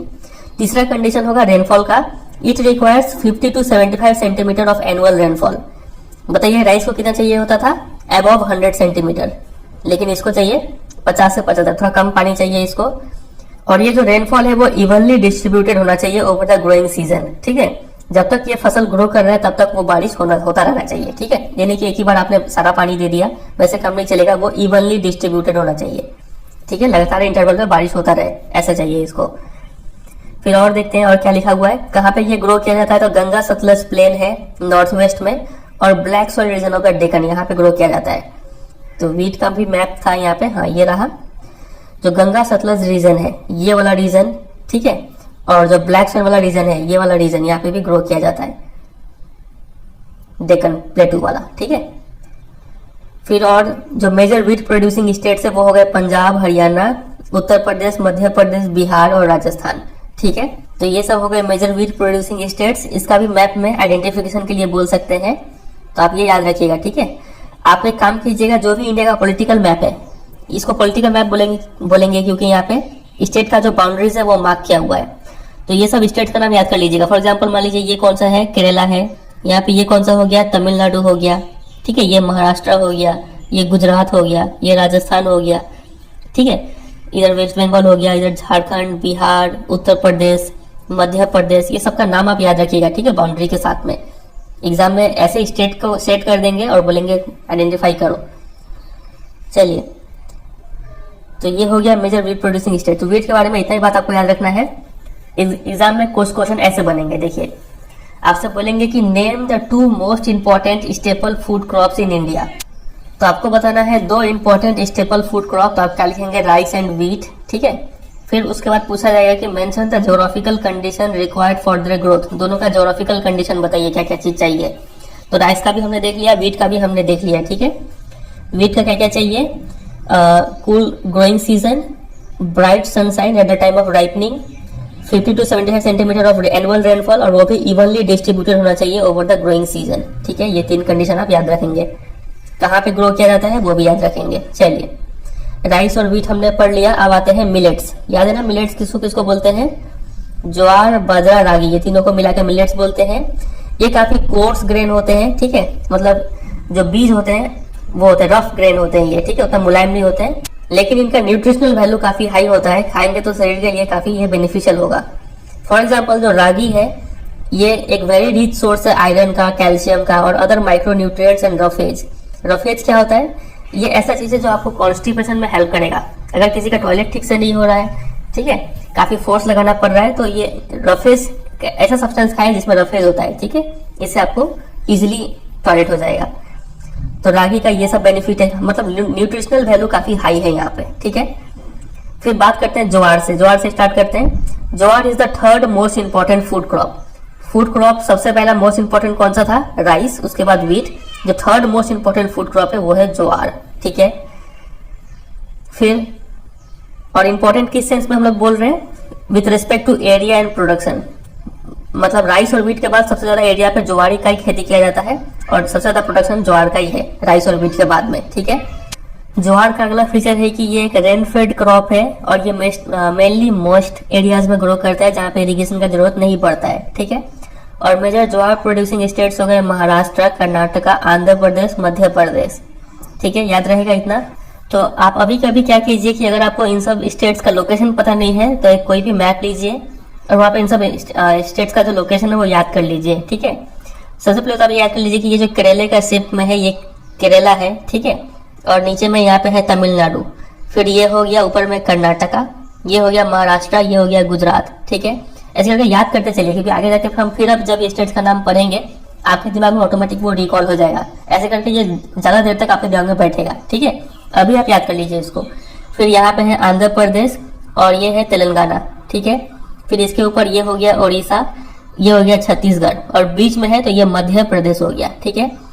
Waste Bengal तो आपको याद ही होगा, वेस्ट बंगाल का बगल में है झारखंड और झारखंड से सटा हुआ है ऊपर में बिहार, और बिहार से सटा हुआ कौन सा स्टेट है बताइए, उत्तर प्रदेश। तो उत्तर प्रदेश, बिहार, झारखंड का बगल में वेस्ट बंगाल, ठीक है। और ऊपर में हो जाएगा, यहाँ तक हमने देखा था गुजरात, ये हो गया राजस्थान, ठीक है। फिर ये हो गया पंजाब और ये हो गया हरियाणा, ठीक है। ये तो उत्तर प्रदेश हो गया और यहाँ पे बीच में मध्य प्रदेश है। और ऊपर में अगर हम जाए तो यहाँ पे हो गया मेरा उत्तराखंड और यहाँ पे हो गया हिमाचल प्रदेश, क्योंकि यहाँ पे हिल्स बहुत है तो हिमाचल प्रदेश, ठीक है। फिर ऊपर में ये तो पता ही है जम्मू कश्मीर, ये हो गया हिमाचल प्रदेश, ठीक है। इतना याद रहेगा। और ये यहाँ पे है आसाम, इतना आप याद कर लीजिए तो काफी होगा। यहाँ पे छोटा सा है सिक्किम, ठीक है। चलिए, और यहाँ पे अरुणाचल प्रदेश। तो ये सब कुछ स्टेट्स का नाम आप याद करते चलिए, लोकेशन। आगे मूव करें तो ये हमने देख लिया ज्वार के बारे में। अब हम पढ़ेंगे बाजरा के बारे में। तो bajra grows well on sandy soils and shallow black soil, ठीक है। शैलो ब्लैक सॉइल मतलब ब्लैक सॉइल का लेयर थोड़ा कम होगा, ठीक है, कम मोटा होगा। ये मतलब 30 सेंटीमीटर से कम थिकनेस वाला ये सॉइल होगा। तो ये ऐसे सॉइल पे ग्रो करता है। मेजर बाजरा प्रोड्यूसिंग स्टेट्स हो गए राजस्थान। अब राजस्थान आप जैसे ही सुने आपके दिमाग में मैप बनना चाहिए कि वो राजस्थान कहाँ पे है। फिर उत्तर प्रदेश, महाराष्ट्र, गुजरात, हरियाणा, ये सब मेजर बाजरा प्रोड्यूसिंग स्टेट्स है। अब आते हैं रागी के ऊपर। तो ragi is a crop of dry regions, ठीक है, ड्राई रीजन्स पे ग्रो किया जाता है। And grows well on red, black, sandy, loamy and shallow black soils. इन सब सॉइल्स में ये ग्रो करता है। मेजर रागी प्रोड्यूसिंग स्टेट्स हो गया कर्नाटका। याद है आपको कर्नाटका कहाँ पे है? तमिलनाडु। नहीं याद है तो अभी कभी मैप में देख लीजिए, ठीक है, और याद करते चलिए। तमिलनाडु, हिमाचल प्रदेश, उत्तराखंड, सिक्किम। सिक्किम याद है छोटा सा ऊपर में था, नेपाल के बगल में। झारखंड हो गया और अरुणाचल प्रदेश। ये सब हो गया रागी प्रोड्यूसिंग स्टेट्स। यहाँ पे आपके बोर्ड एग्जाम में एक बार क्वेश्चन पूछा गया था कि name the state which is the largest producer of ragi. तो रागी का लार्जेस्ट प्रोड्यूसर कौन है? तो जो फर्स्ट में लिखा हुआ है कर्नाटका, ये है लार्जेस्ट प्रोड्यूसर, ठीक है, याद रखिएगा इसको। ये हमने कवर किया मिलेट्स। क्वेश्चंस वैरायटी ऑफ वे में पूछ सकते हैं आपसे, तो जितना अंडरलाइन किए हैं उतना आप ध्यान रखिएगा अपने मन में। आते हैं अगले पे, मेज, मकई, ठीक है। ये एक ऐसा क्रॉप है जिसको बोथ एज फूड इंसान भी खाते हैं और फॉडर पशुओं के लिए चारा के रूप में भी इसको यूज किया जाता है, ठीक है। और मेज एक खरीफ क्रॉप है, ठीक है। इट रिक्वायर्स टेम्परेचर बिटवीन 21 से 27 डिग्री सेल्सियस इसको टेम्परेचर चाहिए। और ये grows well in old alluvial soil, जिसको बांगर बोलते हैं। याद है खादर बांगर, चैप्टर 1 में हमने पढ़ा था। तो ये ऐसे सॉइल पर अच्छा ग्रो करता है। फिर in some states like Bihar, Bihar में मेज जो है इसको रबी सीजन में भी ग्रो किया जाता है। समझे कि नहीं समझे? यूज ऑफ मॉडर्न इनपुट जैसे कि HYB सीड्स, फर्टिलाइजर्स, इरिगेशन, इस वजह से इसका प्रोडक्शन काफी इंक्रीज हो गया है इंडिया में, ठीक है। और मेजर मेज प्रोड्यूसिंग स्टेट्स हो गए कर्नाटका, मध्य प्रदेश। कर्नाटका स्पेशल है, ठीक है। अभी हमने पढ़ा था कर्नाटका क्या है, largest state, largest producer of ragi है, ठीक है। तो ये मेज भी काफी, मेज के प्रोडक्शन में भी काफी ज्यादा आगे है। मध्य प्रदेश हो गया, उत्तर प्रदेश, बिहार, आंध्र प्रदेश, तेलंगाना, ये सब हो गया मेजर मेज प्रोड्यूसिंग स्टेट्स। अब हम बात करते हैं कुछ मैप आइडेंटिफिकेशन के ऊपर, ठीक है। आपके सिलेबस में आप ये स्क्रीनशॉट देखिए, आपके सिलेबस में यही लिखा हुआ है, एग्रीकल्चर आइडेंटिफिकेशन ओनली। मतलब आपको पहले से मार्क करके दिया होगा मैप में, आपको सिर्फ आइडेंटिफाई करना होगा, ठीक है। तो क्या आइडेंटिफाई करना होगा? नंबर ए में लिखा हुआ है major areas of rice and wheat. तो राइस और व्हीट का मेजर एरिया, ठीक है, वो आपको तैयार करना है। और दूसरा, लार्जेस्ट या फिर major producer states of sugar cane, tea, coffee, rubber, cotton and jute, इन सब का लार्जेस्ट प्रोड्यूसर या फिर मेजर प्रोड्यूसर स्टेट्स ये आपको तैयार करना है, ठीक है। अब यहाँ पे हमने मेज का पढ़ा, तो मेज का जो प्रोड्यूसर है ये मैप पॉइंटिंग के लिए नहीं आएगा, क्योंकि मैप पॉइंटिंग में सिर्फ जितना क्रॉप्स लिखा हुआ है ना स्क्रीनशॉट में, सिर्फ उतना ही आपको तैयार करना है, समझे। Sugar cane, T, coffee, rubber, cotton and jute. चलिए आगे मूव कर जाते हैं। यहाँ पे वीट का दिखाया गया है, तो वीट का सारा नहीं तैयार करना है, सिर्फ आपको जो मेजर एरिया है वो तैयार करना है, ठीक है। ये सब नॉर्थ और नॉर्थ वेस्टर्न पार्ट वाला कौन सा स्टेट आता है देख लीजिएगा। बताइए तो ये कौन सा स्टेट है? ये है हिमाचल प्रदेश, ठीक है। ये कौन सा स्टेट है बताइए? उत्तराखंड। ये जो इतना बड़ा सा स्टेट है ये कौन सा है? ये हो गया उत्तर प्रदेश। और जो डार्क से अंडरलाइन किया हुआ ये हो गया वेस्टर्न उत्तर प्रदेश, ठीक है। ये हो गया हरियाणा, ये हो गया पंजाब, राजस्थान भी पूरा नहीं, सिर्फ पार्ट ऑफ राजस्थान, इतना, ठीक है। बीच में कौन है? मध्य प्रदेश है। चलिए आगे मूव कर जाते हैं। अब स्टार्ट करते हैं अगला फूड क्रॉप जो कि है पल्सेस, दाल, ठीक है। इसका पहला लाइन काफी इंपॉर्टेंट है कि India is the largest producer as well as the consumer of pulses in the world. India जो है सबसे ज्यादा प्रोड्यूस करता है और सबसे ज्यादा कंज्यूम भी करता है दाल को, ठीक है, पूरे वर्ल्ड में। एक मार्क्स का क्वेश्चन यहाँ पे बन जाता है। फिर आगे आपसे आगे देखिए क्या लिखा हुआ है, these are the major source of protein in a vegetarian diet. जो लोग मछली मांस नहीं खाते, जो लोग वेजिटेरियन है, उनका मेजर सोर्स ऑफ प्रोटीन क्या होता है? ये दाल ही होता है। ठीक है, तो अगर आप कोई यहाँ पे वेज बच्चा है तो वो जरूर अपने खाने में दाल को जरूर इंक्लूड करे। ठीक है, फिर अगला बात यहाँ पे लिखा हुआ है major pulses that are grown in India are tur, arhar, urad, moong, masoor, peas and ग्राम। ठीक है, ये सब कुछ हो गए मेजर पल्सेस। आप मेरे को एक बात बताइए, ये तूर या फिर अरहर ये कौन सा क्रॉप है? रबी क्रॉप है कि खरीफ क्रॉप है? अभी थोड़ी देर पहले आपको बताए थे, ये है खरीफ क्रॉप। ठीक है, चलिए फिर आगे देखिए, pulses need less moisture and survive even in dry conditions. तो पल्सेस को ज्यादा पानी नहीं चाहिए होता है, ड्राई कंडीशन में भी ये ग्रो कर जाता है। और ये लेगुमिनस क्रॉप होते हैं। ठीक है, इनके रूट्स में जो रूट नोड्यूल्स होता है उसमें राइजोबियम नाम का एक बैक्टीरिया होता है जो एटमॉस्फेयर का नाइट्रोजन कैप्चर करके मिट्टी में डालते हैं। ठीक है, इसीलिए ये चूंकि लेगुमिनस क्रॉप है तो ये लोग सॉइल का फर्टिलिटी को इंक्रीज करते हैं by fixing nitrogen from the air. ठीक है, फिर आगे देखिए क्या लिखा हुआ है, these are mostly grown in rotation with other crops. मतलब एक ही जमीन है तो पहले अगर दाल ग्रो कर दिए तो ये लोग मिट्टी का फर्टिलिटी इंक्रीज कर देते हैं। तो दाल का जब हार्वेस्टिंग हो जाएगा तब कोई और क्रॉप ग्रो करेंगे, फिर दाल ग्रो करेंगे, फिर कोई और क्रॉप, ऐसे क्रॉप रोटेशन करते रहते हैं। ठीक है, और मेजर पल्स प्रोड्यूसिंग स्टेट्स कौन से हो गए? मध्य प्रदेश सूखा एरिया है बीच वाला। ठीक है, राजस्थान ड्राई एरिया, महाराष्ट्र, उत्तर प्रदेश, कर्नाटका, ये सब मेजर पल्स प्रोड्यूसिंग स्टेट्स है। ठीक है, अब मेरे को बताइए मैप पॉइंटिंग के लिए क्या इसको तैयार करना है कि नहीं करना है? तो आपके सिलेबस में पल्स नहीं लिखा हुआ है। ठीक है, तो मैप पॉइंटिंग के लिए नहीं पूछेंगे, लेकिन ऐसे एक मार्क्स के लिए तो पूछ ही सकते हैं कि मेजर पल्स प्रोड्यूसिंग स्टेट्स कौन से है। ठीक है, तो नाम तो याद रखना ही है। चलिए अब हम बात करते हैं ऐसे फूड क्रॉप्स के ऊपर जो अदर देन ग्रेन्स, अनाज को छोड़ के जो बाकी फूड क्रॉप्स है वो देखते हैं। इसमें सबसे पहला दिया गया है शुगर केन। शुगर केन एक ट्रॉपिकल एज वेल एज सब ट्रॉपिकल क्रॉप है। ये वर्ड को समझिएगा, ट्रॉपिकल सब ट्रॉपिकल क्या होता है। ये मान लीजिए अर्थ है, अर्थ में बीच में कौन सा लैटिट्यूड जाता है? 0 डिग्री लैटिट्यूड। ठीक है, इसके ऊपर जो लैटिट्यूड है tropic of Cancer 23.5 degree north, और इसके नीचे जो है tropic of Capricorn 23.5 degree south. ठीक है, तो इसका बीच का जो रीजन है इसको बोलते हैं ट्रॉपिकल रीजन। ठीक है, और यहाँ पे जो क्लाइमेट होता है इसको ट्रॉपिकल क्लाइमेट बोलते हैं।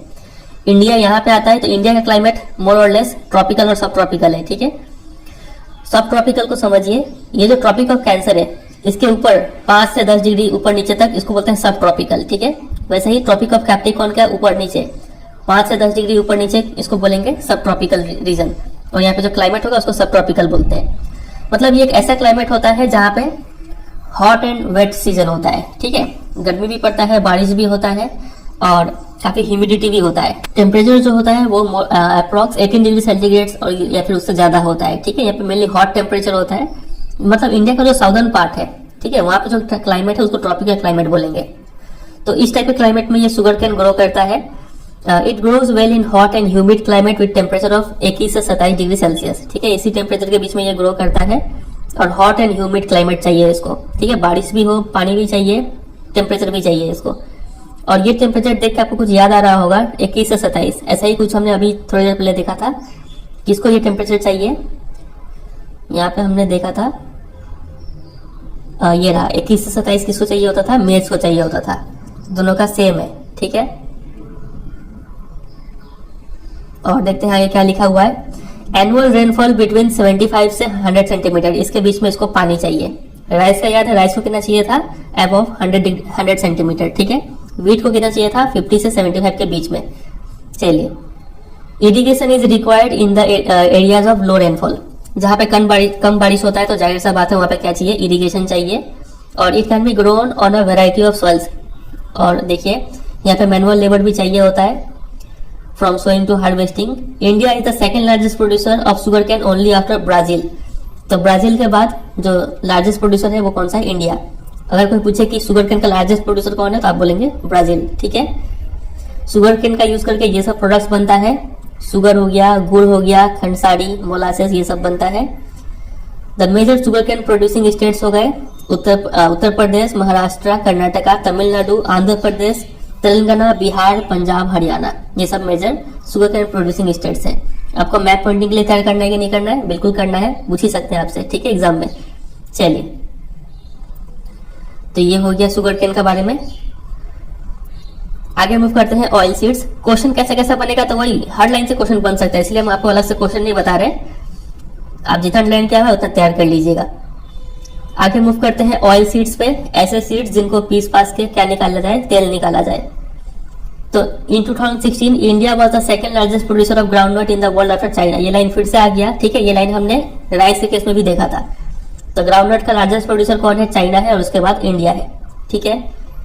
ग्राउंडनट आपको पता है ना, जो पीनट मूंगफली जिसको बोलते हैं, ठीक है।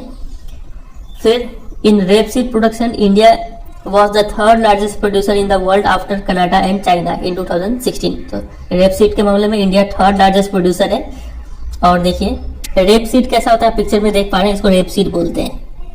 आगे मूव करें तो main oil seeds produced in India are groundnut, mustard, coconut, sesame जिसको तिल बोलते हैं, soybean, castor seeds, cotton seeds, linseed and sunflower. ये सब कुछ मेजर ऑयल सीड्स हो गए, ठीक है। इनसे क्या निकलेगा, ऑयल निकलेगा। तो ये सब कुछ मेजर ऑयल सीड्स हो गए, ठीक है। इनसे क्या निकलेगा, ऑयल निकलेगा।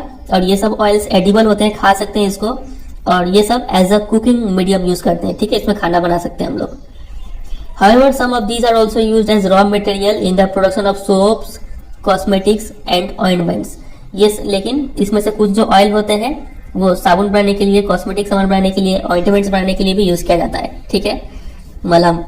फिर आगे हम बात करते हैं ग्राउंडनट के ऊपर। तो ग्राउंडनट एक खरीफ क्रॉप है। और देखिए गुजरात लार्जेस्ट प्रोड्यूसर है ग्राउंडनट का। एक मास क्वेश्चन यहाँ से बन ही जाएगा, वेरी इंपॉर्टेंट।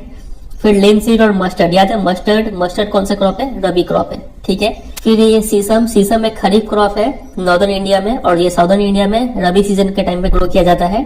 कैस्टर सीड दोनों ही सीजन, रबी खरीफ दोनों में ही ये ग्रो किया जाता है, ठीक है। चलिए अब हम आते हैं सबसे मेन पे, जो कि है टी।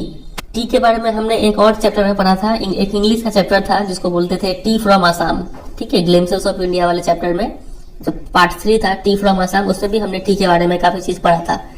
देखते हैं यहाँ पे क्या क्या लिखा हुआ है। टी कल्टीवेशन एक एग्जाम्पल है प्लांटेशन एग्रीकल्चर का, ये बात हम लोग पहले ही पढ़ चुके हैं। टी एक बिवरेज क्रॉप है, मतलब इसको हम लोग ड्रिंक कर सकते हैं। ड्रिंक तो पानी को भी कर सकते हैं, लेकिन पानी को छोड़ के जिसको भी ड्रिंक करते हैं उसको बिवरेज क्रॉप बोलते हैं। कॉफी को भी एक बिवरेज क्रॉप बोलेंगे, ठीक है। और ये काफी एनर्जी देता है पीते ही। इनिशियली इसको इंडिया में ब्रिटिश ने इंट्रोड्यूस किया था, लेकिन आज ज्यादातर टी प्लांटेशन इंडियंस ओन करके रखे हुए हैं।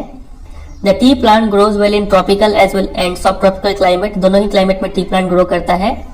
Endured with deep and fertile well drained soil rich in humus and organic matter. लेकिन इसको ग्रो करने के लिए काफी चीज चाहिए होता है। देखिए जो सॉइल होना चाहिए वो काफी गहरा, फर्टाइल होना चाहिए, वेल ड्रेन्ड होना चाहिए। वेल ड्रेन्ड मतलब होता है कि इसमें पानी का क्वांटिटी अच्छा खासा होना चाहिए, ठीक है। रिच इन ह्यूमस और ऑर्गेनिक मैटर में, सब में रिच होना चाहिए। फर्टाइल सॉइल होना चाहिए।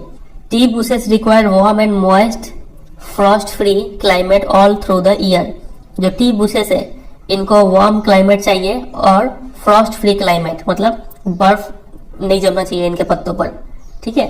इन सबसे फ्री क्लाइमेट चाहिए तो पूरे साल तक। फिर अगला पॉइंट है कि frequent showers evenly distributed over the year ensure continuous growth of tender leaves. अगर जो बारिश है वो इवनली डिस्ट्रीब्यूटेड हो, लगातार होता रहे हल्का फुल्का बारिश सालों भर, तो ये जो टेंडर लीव्स है टी के, ये ग्रो होते रहेंगे, ठीक है। कंटिन्यूअस ग्रोथ इनका देखने को मिलेगा। फिर tea is a labour intensive industry, काफी ज्यादा लेबर चाहिए होता है, और it requires abundant cheap and skilled labour, ठीक है। चलिए फिर और क्या लिखा हुआ है, मेजर टी प्रोड्यूसिंग स्टेट्स हो गए आसाम, ये तो आपको इंग्लिश के चैप्टर से याद हो गया होगा, ठीक है। फिर hills of Darjeeling, Jalpaiguri districts, west Bengal, Tamil Nadu, Kerala, ये सब मेजर टी प्रोड्यूसिंग स्टेट्स है। तो ये सब क्या आपको मैप पॉइंटिंग के लिए तैयार करना है? हाँ बिल्कुल तैयार करना है, ठीक है। Apart from these Himachal Pradesh, Uttarakhand, Meghalaya, Andhra Pradesh, Tripura, ये सब भी टी प्रोड्यूसिंग स्टेट्स है हमारे कंट्री में। 2016 में India was the second largest producer of T after China. ये लाइन फिर से आ गया, हम आपको पहले ही बोले थे, ये लाइन आपको बहुत बार देखने को मिलेगा। चाइना के बाद इंडिया सेकंड लार्जेस्ट प्रोड्यूसर है टी के मामले में। आते हैं कॉफी में। कॉफी का तो ज्यादा कुछ आपको यहाँ पे दिया नहीं गया है। इंडियन कॉफी जो होता है वो काफी गुड क्वालिटी का माना जाता है पूरे वर्ल्ड में, और कॉफी का काफी सारा वेराइटी है। तो इसमें से अरेबिका वेराइटी जो है वो जो इंडिया में है लाया गया था फ्रॉम द यमन कंट्री, ठीक है। ये वेराइटी जो है वो काफी ग्रेट डिमांड में रहता है पूरे वर्ल्ड में। इनिशियली इसका कल्टीवेशन जो बाबा बुदान हिल्स है यहाँ पे स्टार्ट किया गया था, और आज भी इसका जो कल्टीवेशन है वो इसी सब एरियाज में किया जाता है। नीलगिरी इन कर्नाटका, केरला एंड तमिलनाडु, नीलगिरी हिल्स में इसका कल्टीवेशन किया जाता है। ठीक है, तो इसमें इतना ही बात आपको याद रखना है। एक बार सा क्वेश्चन पूछ लेंगे कि कॉफी का कौन सा वेरायटी इंडिया में ग्रो किया जाता है, किस रीजन में ग्रो किया जाता है। ठीक है, यही दो बात आपको ऐसे याद रखना है।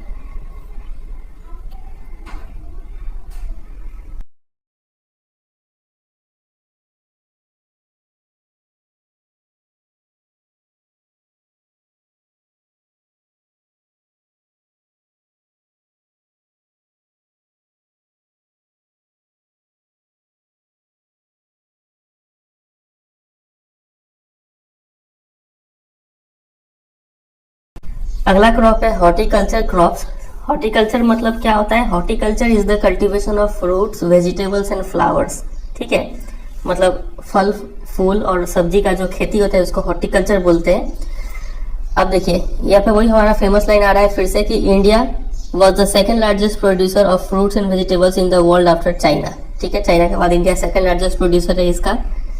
फिर India is a producer of tropical as well as temperate fruits. वो फ्रूट्स जो ट्रॉपिकल एरियाज और टेम्परेट एरियाज में भी ग्रो करते हैं वो इंडिया में भी ग्रो करते हैं। ठीक है, ट्रॉपिकल मतलब जो ट्रॉपिक ऑफ कैंसर और ट्रॉपिक ऑफ कैप्रिकॉर्न के बीच में जो एरिया आता है, ये अर्थ है ना, मान लीजिए बीच में है इक्वेटर, ऊपर में यह ट्रॉपिक ऑफ कैंसर, ये है ट्रॉपिक ऑफ कैप्रिकॉर्न। ये जो एरिया है इसको ट्रॉपिकल एरिया बोलेंगे। ठीक है, फिर इसके ऊपर जाता है आर्कटिक सर्कल और यहाँ पे आता है अंटार्कटिक सर्कल।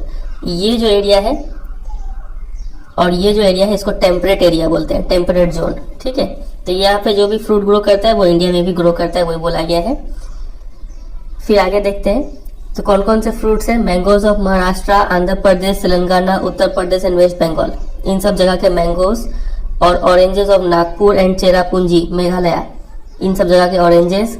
फिर bananas of Kerala, Mizoram, Maharashtra and Tamil Nadu. Litchi and guava of Uttar Pradesh and Bihar. Pineapples of Meghalaya, grapes of Andhra Pradesh, Telangana and Maharashtra. Apples, pears, apricots and walnuts of Jammu and Kashmir and Himachal Pradesh are in great demand the world over. तो ये सब कुछ important horticultural crops हो गए और कौन से states में ग्रो किए जाते हैं वो उनका यहाँ पे लिस्ट दिया गया है। ठीक है, काफी इंपॉर्टेंट है। अब देखते हैं इस टॉपिक से क्वेश्चन कैसा कैसा बनेगा। तो सबसे पहला क्वेश्चन तो व्हाट इज हॉर्टिकल्चर बनेगा, तो आप लिख ही लेंगे कि cultivation of fruits, vegetables and flowers is called horticulture. ठीक है, दूसरा क्वेश्चन बनेगा कि what is India's position in the world in the production of fruits and vegetables. तो इंडिया का पोजीशन क्या है? Second after China. फिर अगला क्वेश्चन बनेगा कि name the different Indian fruits which are in great demand world over and also name the states where each is produced. कुछ fruits का नाम बताइए, कौन से स्टेट्स में ये फेमस है वो बताइए। ठीक है, तो ये जितना ब्लू अंडरलाइन किया हुआ है ये सब आपको लिखना पड़ेगा। ठीक है, आगे यहाँ पे हॉर्टिकल्चर के बाद या कुछ पिक्चर्स भी दिया गया है और यहाँ पे एक लाइन और है कि India is an important producer of P, cauliflower, onion, cabbage, tomato, brinjal and potato. ये सब भी इंडिया में काफी प्रोड्यूस होते हैं। तो इसी के साथ जो हमारा जो फूड क्रॉप था वो खत्म हो गया। ठीक है, अब हम बात करेंगे नॉन फूड क्रॉप्स पे। तो नॉन फूड क्रॉप्स हमें 3 पढ़ने हैं टोटल। एक हो गया रबर, दूसरा हो गया कॉटन और तीसरा हो गया जूट। चलिए रबर से स्टार्ट करते हैं। तो रबर एक इक्वेटोरियल क्रॉप है। इक्वेटोरियल क्रॉप ऐसा क्रॉप को बोला जाता है जिसको काफी ज्यादा हाई टेम्परेचर चाहिए और हाई रेनफॉल चाहिए ग्रो करने के लिए। ठीक है, तो रबर एक इक्वेटोरियल क्रॉप है, लेकिन अगर इसको स्पेशल कंडीशन प्रोवाइड किया जाए तो इसको हम लोग ट्रॉपिकल और सब ट्रॉपिकल एरियाज में भी ग्रो कर सकते हैं। ये इक्वेटोरियल क्रॉप है तो मतलब ये इक्वेटर के आसपास वाले रीजन में ग्रो किया जाता होगा। ठीक है, ये अर्थ है, बीच में इक्वेटर है तो इसके आसपास वाले रीजन पे ये ग्रो किया जाता है। ठीक है, जहाँ पर टेम्परेचर काफी हाई होता है। लेकिन बोला गया कि अगर इसको स्पेशल कंडीशंस प्रोवाइड किया जाए तो ये ट्रॉपिकल और सब ट्रॉपिकल एरियाज में भी ग्रो कर सकते हैं। इसको क्या क्या चाहिए इसको? It requires moist and humid climate with rainfall of more than 200 centimetre. इसको देखिए काफी ज्यादा बारिश चाहिए, 200 सेंटीमीटर से भी ज्यादा बारिश चाहिए और टेम्परेचर भी काफी हाई है, अबव 25 डिग्री सेल्सियस। ये दो इसका ज्योग्राफिकल रिक्वायरमेंट हो गया। कहाँ पर ग्रो किया जाता है उससे पहले ये देखिए कि rubber is an important industrial raw material. एक अच्छा रॉ मटेरियल है। इससे क्या बनता है रबर से बताइए? जो टायर्स हो गए व्हीकल्स के वो बनाए जाते हैं। और ये कहाँ पे ग्रो करता है? तो it is mainly grown in Kerala, Tamil Nadu, Karnataka and Andaman and Nicobar islands and Garo hills of Meghalaya. ये सब कुछ प्लेसेस है जहाँ पर रबर ग्रो किए जाते हैं। इंपॉर्टेंट बात है, ध्यान रखिएगा। ठीक है, जितने भी क्रॉप्स है उनका जो लोकेशन है वो काफी इंपॉर्टेंट है। ठीक है, डायरेक्ट क्वेश्चन बनता है इन सब के ऊपर। अब हम आते हैं अगले क्रॉप पे कॉटन पे, लेकिन कॉटन पे आने से पहले कॉटन और जूट को हम लोग बोलते हैं फाइबर क्रॉप्स। तो फाइबर क्रॉप्स के अंदर 4 टोटल क्रॉप आते हैं। कॉटन, जूट तो है ही, साथ ही साथ हेम्प और नेचुरल सिल्क, ये 4 मेजर फाइबर क्रॉप्स है जो इंडिया में ग्रो किए जाते हैं। जो पहले 3 है कॉटन, जूट और हेम्प, इन तीनों को जो है वो मिट्टी में क्रॉप्स ग्रो करके इसको डिराइव किया जाता है, ठीक है, इन तीनों को। लेकिन जो ये लास्ट वाला है नेचुरल सिल्क, ये कोई फसल से नहीं आता है। ये कहाँ से आता है? ये सिल्क वर्म से आता है। आपने क्लास 7 में पढ़ा होगा कि सिल्क वर्म का एक लाइफ स्टेज आता है जिसमें वो कोकून बनाता है, ठीक है। तो इसी कोकून से सिल्क निकाला जाता है। लेकिन ये सिल्क वर्म जो है वो एक पेड़ के पत्ते को खाते हैं, और वो पेड़ क्या है? मलबरी ट्री, ठीक है। तो ये एक चूंकि इंसेक्ट से ऑब्टेन किया जाता है सिल्क वर्म, इसीलिए यहाँ पे लिखा गया कि the latter is obtain from cocoons of the silkworm, ठीक है।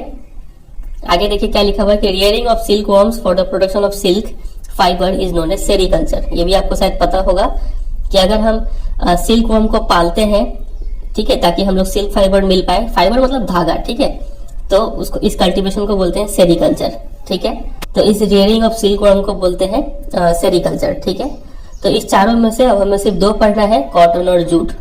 चलिए कॉटन से स्टार्ट करते हैं। इंडिया को माना जाता है ये ओरिजिनल होम है कॉटन प्लांट का, ठीक है।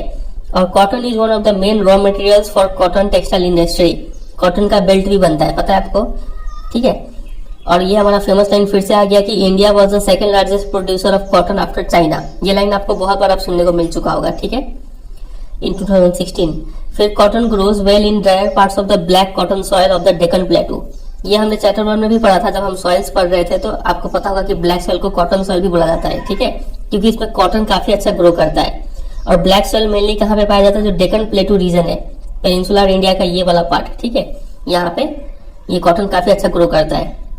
और क्या क्या चाहिए इसको? देखिए, it requires high temperature, light rainfall या फिर इरिगेशन देने से काम चल जाएगा, मतलब कम पानी चाहिए इसको थोड़ा। फिर 210 फ्रॉस्ट फ्री डेज चाहिए, ठीक है, पत्ते पे बर्फ नहीं जमना चाहिए। And bright sunshine for its growth, bright sunshine होना चाहिए। और साथ ही साथ ये खरीफ क्रॉप है और इसको 6 से 8 महीने चाहिए होते हैं मैच्योर होने के लिए, ठीक है। तो ये सब हो गए कुछ इसके ज्योग्राफिकल रिक्वायरमेंट्स, काफी इंपॉर्टेंट है। जो चीज अंडरलाइन किया हुआ है इसको आप याद कर लीजिएगा, ठीक है। कॉटन और जूट से काफी इंपॉर्टेंट क्वेश्चन बनते हैं। तो मेजर कॉटन प्रोड्यूसिंग स्टेट्स हो गए महाराष्ट्र, गुजरात, मध्य प्रदेश, कर्नाटका, ठीक है, 4 याद कर लीजिएगा। मतलब ये वही स्टेट्स है जहाँ पे जो ब्लैक सॉइल है वो मिलता है, ठीक है, वहीं पे कॉटन भी ग्रो करता है। अगला क्रॉप है जूट। तो जूट के बारे में सबसे पहला इंपॉर्टेंट लाइन ये है कि it is known as the golden fibre. इसको गोल्डन फाइबर बोलते हैं क्योंकि इसका कलर ही कुछ ऐसा है, ठीक है।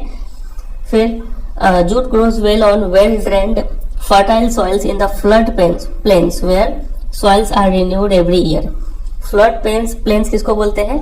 नदी किनारे जो जगह होता है, और जब नदी में पानी भर जाता है तो उस जगह फ्लडेड हो जाता है, ठीक है, तो वो जगह को फ्लड प्लेन्स बोलते हैं। और वहां पे हर साल मिट्टी जो है वो चेंज होता रहता है बिकॉज ऑफ द फ्लड। तो इसको ऐसा ही मिट्टी चाहिए होता है, और वो मिट्टी काफी वेल ड्रेन होना चाहिए, उसमें अच्छा खासा पानी होना चाहिए, फर्टाइल सॉइल होना चाहिए, ठीक है, ऐसा मिट्टी पे ये ग्रो करेगा। इसके बाद high temperature is required during the time of growth. समझ गए? कहाँ पर ये ग्रो किया जाता है? वेस्ट बंगाल, बिहार, आसाम, ओडिशा एंड मेघालय, ये सब मेजर प्रोड्यूसिंग स्टेट्स है। और इसका यूज किया जाता है Ghani bags, mats, ropes, yarns, carpets और अदर आर्टिफैक्ट्स बनाने के लिए, ठीक है। क्योंकि जूट का कॉस्ट काफी हाई है और आजकल मार्केट में जो सिंथेटिक फाइबर्स है वो आ गए हैं, पर्टिकुलरली द नायलन, ठीक है, तो ये इसको काफी टफ कंपटीशन दे रहे हैं। लोग जूट छोड़ के अब इसको यूज करने लगे हैं, नायलन को, ठीक है। तो ये सब जो बात अंडरलाइन किया हुआ है वो आप ध्यान रखेंगे। बात करते हैं क्वेश्चन कैसा आएगा। तो क्वेश्चन आपसे ऐसे पूछेंगे कि नेम 3 नॉन फूड क्रॉप्स। तो 3 नॉन फूड क्रॉप्स का नाम बताइए। रबर, कॉटन, जूट हो गया। फिर write 3 major states of their production respectively. 3 states बताइए सबका जहाँ पे ये प्रोड्यूस किए जाते हैं। तो अंडरलाइन किया हुआ है, आप वहां से 3 स्टेट्स का नाम लिख देंगे, ठीक है। चलिए अगला टॉपिक है टेक्नोलॉजिकल एंड इंस्टीट्यूशनल रिफॉर्म्स। इस टॉपिक में हम सबसे पहले तो ये समझेंगे कि क्यों टेक्नोलॉजिकल और इंस्टीट्यूशनल रिफॉर्म्स जरूरी है और इसके लिए क्या क्या गवर्नमेंट ऑफ इंडिया ने स्टेप्स उठाए। ये 2 चीज हमें इस टॉपिक में समझना है। टेक्नोलॉजिकल मतलब तो आप समझते ही है। इंस्टीट्यूशनल मतलब जो ढांचा है, जो स्ट्रक्चर है, उसमें क्या क्या चेंज लाया जाए, क्या क्या नया नया बॉडीज स्टैब्लिश किया जाए कि वो एग्रीकल्चर सेक्टर को प्रमोट रेगुलेट कर पाए, ठीक है। और रिफॉर्म्स मतलब बदलाव। तो ये टॉपिक का मतलब समझे क्या क्या बदलाव लाए गए टेक्नोलॉजी के मामले में, इंस्टीट्यूशंस के मामले में, ताकि एग्रीकल्चर सेक्टर को और इम्प्रूव किया जा सके, वो इस टॉपिक में हमें समझना है। तो सबसे पहले हम समझेंगे कि क्यों रिफॉर्म जरूरी है, क्यों बदलाव जरूरी है, क्या क्या प्रॉब्लम्स था। तो देखिए, हमारे कंट्री में एग्रीकल्चर जो है वो हजारों सालों से प्रैक्टिस किया जा रहा है। हम लोग लगातार लैंड का यूज किए जा रहे हैं, लेकिन हम लोग कोई टेक्नो इंस्टीट्यूशनल चेंज नहीं कर रहे हैं। तो इस वजह से हमारा जो एग्रीकल्चर डेवलपमेंट का पेस है वो काफी हिंडर्ड हो रहा है। एग्रीकल्चर डेवलपमेंट उतना तेज गति से नहीं हो पा रहा है। क्यों? क्योंकि हम लोग बदलाव नहीं ला रहे हैं। ठीक है, हम लोग सिर्फ यूज किए जा रहे हैं लैंड को। इसके साथ साथ हमारे कंट्रीज में चूंकि अभी इरिगेशन काफी हद तक डेवलप हुआ है, लेकिन अब फिर भी most of the farmers in large parts of the country still monsoon पे डिपेंडेंट है और नेचुरल फर्टिलिटी ऑफ सॉइल पे डिपेंडेंट है। ठीक है, जिस वजह से वो लोग काफी सफर कर रहे हैं। ठीक है, इसके बाद हम देखते हैं कि agriculture which provides livelihood for more than 60% of its population need some serious technical and institutional reforms. और हमारे कंट्री का पॉपुलेशन भी काफी ज्यादा है, तो जो एग्रीकल्चर है उस पर प्रेशर काफी ज्यादा है कि उसको काफी बड़ा पॉपुलेशन को फीड करना है। ठीक है, इस वजह से भी एग्रीकल्चर में क्या लाना जरूरी है, रिफॉर्म्स लाना जरूरी है। तो ये 3 रीजन हमने समझा कि क्यों हमें एग्रीकल्चर सेक्टर में टेक्नोलॉजिकल और इंस्टीट्यूशनल रिफॉर्म चाहिए। ठीक है, ये पहला, ये दूसरा, ये तीसरा। समझे कि नहीं समझे? अब देखते हैं क्या क्या चेंजेस लाया गया गवर्नमेंट ऑफ इंडिया के द्वारा। कलेक्टिवाइजेशन, मतलब सभी फार्मर्स मिलकर कलेक्टिव फार्मिंग करेंगे। हो क्या गया है कि लैंड का फ्रेगमेंटेशन होते होते जो लैंड होल्डिंग्स है वो काफी स्मॉल हो गए। लोगों के पास अब काफी छोटा छोटा जमीन बचा है, तो सब फार्मर्स जिनके पास छोटा छोटा जमीन है वो सब एक साथ आ सकते हैं। सब अपना जमीन को एक साथ मिलाकर खेती कर लेंगे और बाद में जो प्रोडक्ट है उसी हिसाब से शेयर कर लेंगे। ठीक है, इसको बोलते हैं collectivisation. Consolidation of land holdings, ये टर्म काफी इंपॉर्टेंट है। इसके अंदर क्या होता है कि जो स्मॉल लैंड होल्डिंग्स है उसको ग्रुप करके बिगर बनाया जाता है। ठीक है, cooperation and evolution of zamindari etcetera were given priority to bring about institutional reforms in the country after independence. फिर फार्मर्स में कोऑपरेशन हो और जमींदारी सिस्टम को एबोलिश कर दिया गया। तो ये सब कुछ इंस्टीट्यूशनल रिफॉर्म्स लाया गया कंट्री में आफ्टर इंडिपेंडेंस। समझे कि नहीं समझे? यहाँ पे एक बार सा क्वेश्चन बन जाता है इसके ऊपर। आपसे पूछेंगे कि what term is used for grouping of small land holdings into bigger ones. इसके लिए कौन सा टर्म यूज किया जाता है? तो आपको लिखना होगा कंसोलिडेशन ऑफ होल्डिंग्स। ठीक है, चलिए फिर कंट्री में क्या लाया गया? लैंड रिफॉर्म लाया गया। Land reform was the main focus of our first 5 year plan. तो जब हमारा पहला 5 ईयर प्लान बनाया गया तो उसमें लैंड रिफॉर्म उसका one of the main M था। तो लैंड रिफॉर्म्स में कौन से मेजर्स लिए गए? सबसे पहला तो क्या किया गया इसमें? एबोलिशन ऑफ जमींदारी सिस्टम को एबोलिश कर दिया गया। दूसरा, जो टिलर्स थे उन्हीं को एक्चुअल ओनर्स बनाने का प्रोविजंस लाया गया इसमें। ठीक है, मतलब जो इंसान किसी जमीन पे खेती कर रहा है तो वो जमीन भी उस इंसान की होना चाहिए जो इस पे खेती कर रहा है। इसका एडवांटेज ये होगा कि वो फार्मर्स मोटिवेट होगा उस जमीन पे कुछ इन्वेस्टमेंट करने के लिए, कुछ खर्च करने के लिए। ठीक है, पहले क्या होता था कि कोई एक, मान लीजिए यहाँ पे जमींदार है, ये जमीन इसी का है और ये कई सारे टीनेंट्स को रखता था और इस पे खेती करवाता था। तो इससे तो ये टीनेंट्स है, फिर कल्टीवेटर्स है, ये मोटिवेट नहीं होते थे इस पे ज्यादा खर्च करने के लिए, लैंड इंप्रूवमेंट करने के लिए। ठीक है, लेकिन जब ये टीनेंट को ही इसका ओनर बना दिया जाएगा तब ये टीनेंट इसको अपना जमीन समझेगा और इस पे खर्च करेगा और लैंड इंप्रूवमेंट करेगा। ठीक है, तो जो टीलर्स थे उसको एक्चुअल ओनर्स बनाने का प्रावधान लाया गया इसमें। फिर तीसरा इसमें किया गया कि लैंड सीलिंग लाया गया। लैंड सीलिंग में क्या होता है कि कोई एक इंसान या फिर कोई एक फार्मर एक पर्टिकुलर अमाउंट ऑफ लैंड से ज्यादा लैंड नहीं खरीद सकता है अपने नाम पे। ठीक है, तो ये चीज लाया गया। तो ये सब कुछ प्रोविजंस लाया गया लैंड रिफॉर्म्स में। तो the laws of land reforms को पास तो कर दिया गया, लेकिन इसका इम्प्लीमेंटेशन उतना अच्छे से नहीं हो पाया। इसीलिए गवर्नमेंट ऑफ इंडिया ने कुछ और रिफॉर्म्स लाए, introducing agricultural reforms to improve Indian agriculture. ठीक है, कब? 1960s और 1970s में। इस टाइम पे गवर्नमेंट ऑफ इंडिया ने कई सारे रिफॉर्म्स लाए ताकि इंडियन एग्रीकल्चर को इम्प्रूव किया जा सके। कौन से वो रिफॉर्म्स से देखिए। सबसे पहला तो ग्रीन रिवोल्यूशन लाया गया। इसमें तो सबको पता है HYB सीड्स जो टेक्नोलॉजी है वो यूज किया जाता था इसमें, फर्टिलाइजर्स, पेस्टिसाइड, ये लाया गया। इसके बाद कंट्री में व्हाइट रिवोल्यूशन स्टार्ट किया गया जिसको ऑपरेशन फ्लड भी बोलते हैं। व्हाइट रिवोल्यूशन रिलेटेड है प्रोडक्शन ऑफ मिल्क से। ठीक है, इसके ऊपर भी एग्जाम में क्वेश्चन बन जाता है कि what is white revolution related to. तो it is related to production of milk. ठीक है, ये सब चीज लाया गया। लेकिन ग्रीन रिवोल्यूशन का भी डिसएडवांटेज है। इससे क्या हुआ कि it led to the concentration of development in few selected areas. जो पंजाब हरियाणा वाला इलाका है वहीं पे ज्यादा इसका डेवलपमेंट हो पाया। कंट्री का जो बाकी हिस्सा है वो ग्रीन रिवोल्यूशन का बेनिफिट से वंचित रह गया। तो इसके बाद 1980s और 1990s में एक कॉम्प्रिहेंसिव लैंड डेवलपमेंट प्रोग्राम लाया गया, जिसके तहत कई सारे इंस्टीट्यूशनल और टेक्निकल रिफॉर्म्स लाए गए। ठीक है, अब टाइम समझिएगा। पहले क्या हुआ, इंडिपेंडेंस के बाद लैंड रिफॉर्म्स लाया गया और ये सब ऊपर में कुछ जो रेड्स एंड लाइन किया वो सब रिफॉर्म्स लाया गया, लेकिन ये उतना काम नहीं किया। तो 1960-70s में ग्रीन रिवोल्यूशन और व्हाइट रिवोल्यूशन लेके आया गया। ठीक है, लेकिन इसका भी डिसएडवांटेज है, बेनिफिट तो हो ही रहा है लेकिन साथ साथ डिसएडवांटेज भी आ रहा है। तो उसको इम्प्रूव करने के लिए फिर 1980s और 1990s में कॉम्प्रिहेंसिव लैंड डेवलपमेंट प्रोग्राम्स लाया गया और इसके तहत कई सारे इंस्टीट्यूशनल और टेक्निकल रिफॉर्म्स लाए गए। देखते हैं कौन से वो रिफॉर्म्स थे। सबसे पहला, provision of crop insurance against drought, flood, cyclone, fire and disease, establishment of Gramin banks, cooperative societies and banks for providing loan facilities to the farmers at low interest rates were some of the important steps in this direction। देखिए, crop insurance का प्रावधान लाया गया। ठीक है, मतलब अगर फसल खराब हो जाए तो इंश्योरेंस कंपनी जो है वो आपको पूरा पैसा देगी। ठीक है, ये सब कंडीशन था, फ्लड आए, ड्राउट आए, साइक्लोन आए, इस वजह से अगर क्रॉप खराब हो रहा है तो पैसा देगी वो। ठीक है, ये चीज लाया गया। इसके साथ साथ ग्रामीण बैंक को एस्टेब्लिश किया गया, कोऑपरेटिव सोसाइटी को एस्टेब्लिश किया। ठीक है, ताकि ये लोग जो है लोन फैसिलिटी प्रोवाइड कर पाए इन फार्मर्स को, और वो भी at low rates of interest पे। तो ये कुछ रिफॉर्म्स लाए गए। इसके साथ साथ और भी रिफॉर्म्स है। देखिए, अगला है Kisan credit card, personal accident insurance scheme are some of other schemes introduced by the government of India for the benefit of farmers. ये चीज इन्होंने लाया। इसके साथ साथ स्पेशल वेदर बुलेटिन्स, ठीक है, किसानों के लिए जो वेदर के बारे में समाचार है वो बताया गया उनको।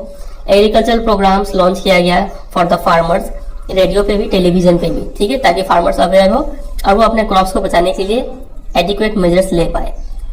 इसके अलावा government also announce minimum support price, remunerative and procurement price for important crops to check the exploitation of farmers by speculators and middleman. Government क्या करती है, किसानों से फसल को खरीदती है एक प्राइस पे, उस प्राइस को बोलते हैं मिनिमम सपोर्ट प्राइस। ठीक है, फिर गवर्नमेंट जो है किसानों को ये भी इंश्योरेंस देती है कि आप ये फसल को उगाइए, हम इस फसल को इतना रुपए में खरीद लेंगे। ठीक है, तो इससे क्या होता है कि फार्मर्स एक्सप्लॉइट होने से बच जाते हैं मिडिलमैन से और स्पेकुलेटर से। स्पेकुलेटर वो लोग होते हैं जो ये, इनका काम ही होता है कि ये अनुमान लगाना, ये स्पेकुलेट करना कि आगे चल के किसी एक फसल का दाम कितना होने वाला है, कितना बढ़ने वाला है, कितना गिरने वाला है। ठीक है, तो ये लोग और जो मिडिलमैन लोग फार्मर्स को काफी एक्सप्लॉइट करते थे। ठीक है, कम दाम में इनसे फसल को खरीद लेते थे। तो इनको बचाने के लिए गवर्नमेंट क्या करती है, इनको फार्मर्स को एक प्राइस फिक्स कर देती है कि आपका जो फसल है वो इससे कम दाम में नहीं बिकेगा। ठीक है, आपको कम से कम इतना दाम तो मिलेगा ही, इसको बोलते हैं मिनिमम सपोर्ट प्राइस। ठीक है, तो ये सब कुछ इंस्टीट्यूशनल और टेक्निकल रिफॉर्म्स है जो कि लाए गए ताकि एग्रीकल्चर सेक्टर को इम्प्रूव किया जा सके।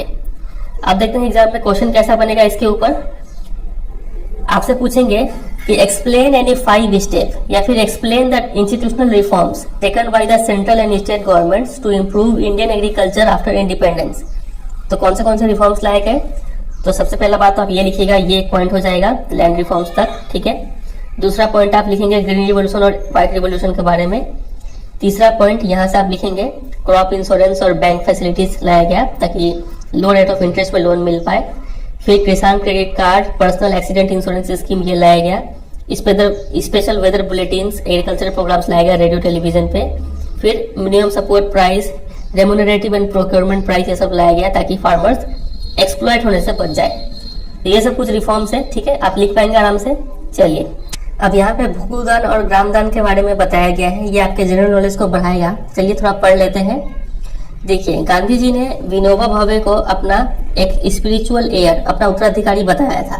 ठीक है, तो जब गांधी जी का मौत हो जाता है तब विनोबा भावे क्या करते हैं, undertook pad yatra to spread Gandhi ji message covered almost the entire country. Pad yatra start करते हैं गांधी जी का मैसेज को हर जगह स्प्रेड करने के लिए और ऑलमोस्ट पूरा कंट्री वो ट्रैवल करते हैं। ठीक है, फिर एक बार क्या होता है कि एक बार वो लेक्चर दे रहे होते हैं पोचामपल्ली इन आंध्र प्रदेश में। ठीक है, तो कुछ पुअर जो लैंडलेस विलेजर्स थे वो लोग डिमांड कर रहे थे some land for their economic wellbeing, बोले कि हमको जमीन दो ताकि हम कुछ खेती कर पाए। तो विनोबा भावे तो इमीडिएटली वहाँ पे कुछ बोल नहीं पाए क्योंकि जमीन देना इतना आसान काम नहीं है, लेकिन उन्होंने ये आश्वासन दिया कि वो गवर्नमेंट ऑफ इंडिया से बात करेंगे और उनको लिए जरूर कुछ करेंगे।